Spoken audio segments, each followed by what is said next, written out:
hello and welcome. As we embrace our golden years, our wisdom grows, but so does the importance of staying vigilant about our health and safety. In our daily lives, unexpected situations can arise, and being prepared can make all the difference. Today, we're going to explore 5 essential health skills that every senior should know. These aren't just tips. They're life-saving techniques that can empower you to protect yourself and those around you. Let's begin our journey to a safer, stronger, and more confident life. Our first and most crucial skill is preventing falls. Falls are one of the most common causes of serious injury among older adults. But many are preventable with a little foresight and care. It starts with being mindful of your surroundings. When you're walking, whether at home or outside, always scan the path ahead.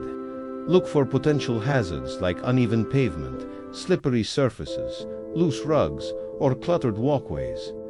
Maintaining a safe distance from obstacles gives you more time to react and navigate around them safely. If you use a walking aid like a cane or a walker, make sure it's the right height for you and that the rubber tips are not worn out. A properly fitted aid provides stability and confidence. At home, consider making some simple modifications. Ensure all areas are well lit, especially stairways and hallways.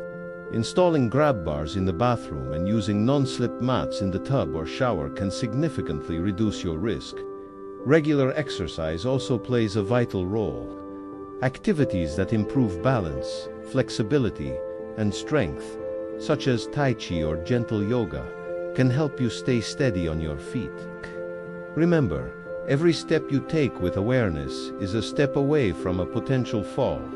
Walk safely, and you'll walk confidently for years to come.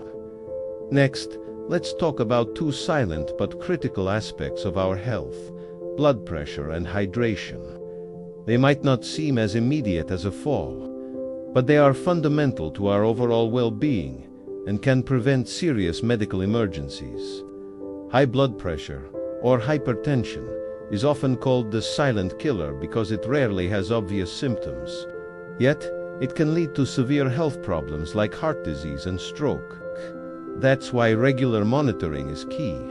You don't have to wait for a doctor's appointment.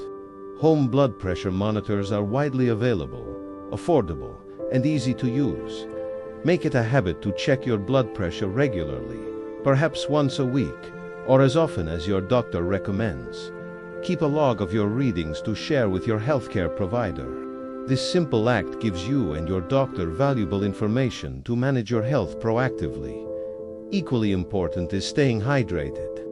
As we age, our sense of thirst can diminish, making it easier to become dehydrated without even realizing it. Dehydration can cause dizziness, confusion, urinary tract infections, and even put a strain on your heart and kidneys.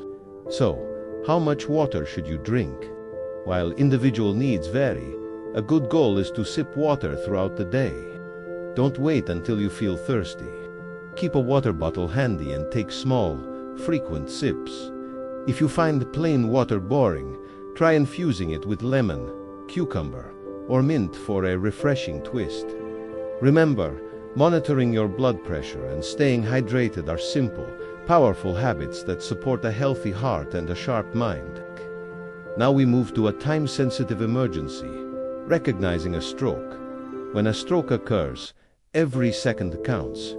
Brain cells begin to die, and the faster a person receives medical attention, the better their chances of recovery.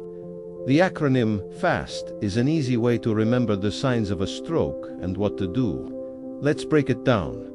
F is for face. Ask the person to smile. Does one side of the face droop or feel numb? An uneven smile is a key warning sign. A is for arms. Ask the person to raise both arms. Does one arm drift downward, or is one arm unable to rise at all? Arm weakness is another common symptom. S is for speech. Ask the person to repeat a simple sentence, like the sky is blue.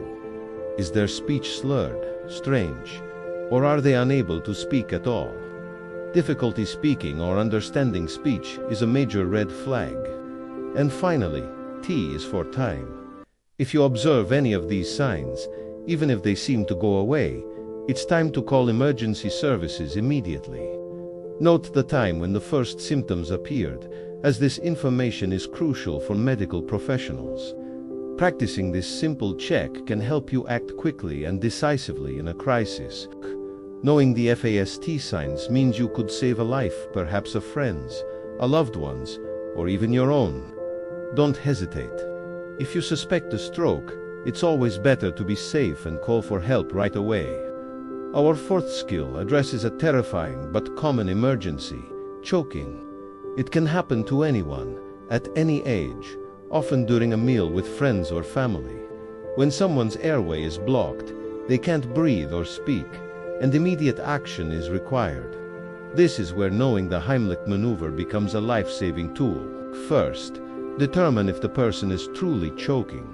If they can cough or speak, encourage them to keep coughing. But if they can't make a sound, are clutching their throat, or turning blue, you need to act. Stand behind the person. If they are standing or sitting, wrap your arms around their waist.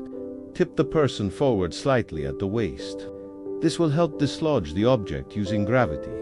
Make a fist with one hand. Place the thumb side of your fist just above the person's navel, well below the breastbone. Grasp your fist with your other hand. Then, perform quick, upward thrusts into the abdomen, as if you're trying to lift the person up. Each thrust should be a distinct and forceful attempt to pop the object out of the airway. Continue these thrusts until the object is expelled or the person becomes unconscious. If you are the one choking and you are alone, you can perform the maneuver on yourself. You can either use your own fist to deliver abdominal thrusts, or lean over a hard object, like the back of a chair or a countertop, and press your abdomen forcefully against it. Set. Learning this technique takes only a few minutes, but it gives you the power to intervene and save a life during a mealtime emergency. It's a skill you hope you never have to use, but one you'll be incredibly grateful to know if the moment ever arrives. Our final life-saving skill is CPR, or cardiopulmonary resuscitation. When someone suffers from sudden cardiac arrest, their heart stops beating effectively, and they stop breathing. CPR can keep oxygenated blood flowing to the brain and other vital organs until emergency medical services arrive. Hands-on training from a certified instructor is always best. Understanding the basic steps is an essential first step. The first thing to do is check for safety and responsiveness. Make sure the scene is safe for you and the person. Then, tap them on the shoulder and shout, "Are you okay?" If they don't respond, and you see they are not breathing or are only gasping, it's time to act. If someone else is with you, have them call for emergency help and find an automated external defibrillator, or AED if one is available. If you are alone, call for help yourself before starting CPR. For compression-only CPR, which is recommended for untrained bystanders, you'll focus on chest compressions. Place the person on their back on a firm, flat surface. Kneel beside their chest. Place the heel of one hand in the center of their chest, right between the nipples. Place your other hand on top of the first and interlock your fingers. Position your shoulders directly over your hands with your arms straight. Then, push hard and fast. You should aim for a depth of at least 2 inches and a rate of 100 to 120 compressions per minute. A helpful way to keep the right rhythm is to push to the beat of a familiar song like Staying Alive. Continue giving compressions until you see obvious signs of life. An AED is ready to use, or medical personnel take over. Performing CPR can more than double a person's chance of survival. It's a powerful act of courage and care in the face of a life-threatening emergency. We've covered 5 vital skills today: preventing falls by walking safely, monitoring your blood pressure and staying hydrated, recognizing a stroke using the FAST method, performing the Heimlich maneuver for choking, and understanding the basics of CPR. These skills are more than just information. They are tools of empowerment. By learning and remembering them, you are not just taking care of yourself. You are becoming a pillar of strength and a potential lifesaver within your community. Your health and safety are precious, and investing a little time to learn these techniques is one of the best investments you can make. As you move forward, carry this knowledge with you. Walk with confidence, live with awareness, and be prepared to act when it matters most. Stay safe, stay strong, and continue to live your life to the fullest. Thank you for watching, and be sure to share this knowledge with the people you care about.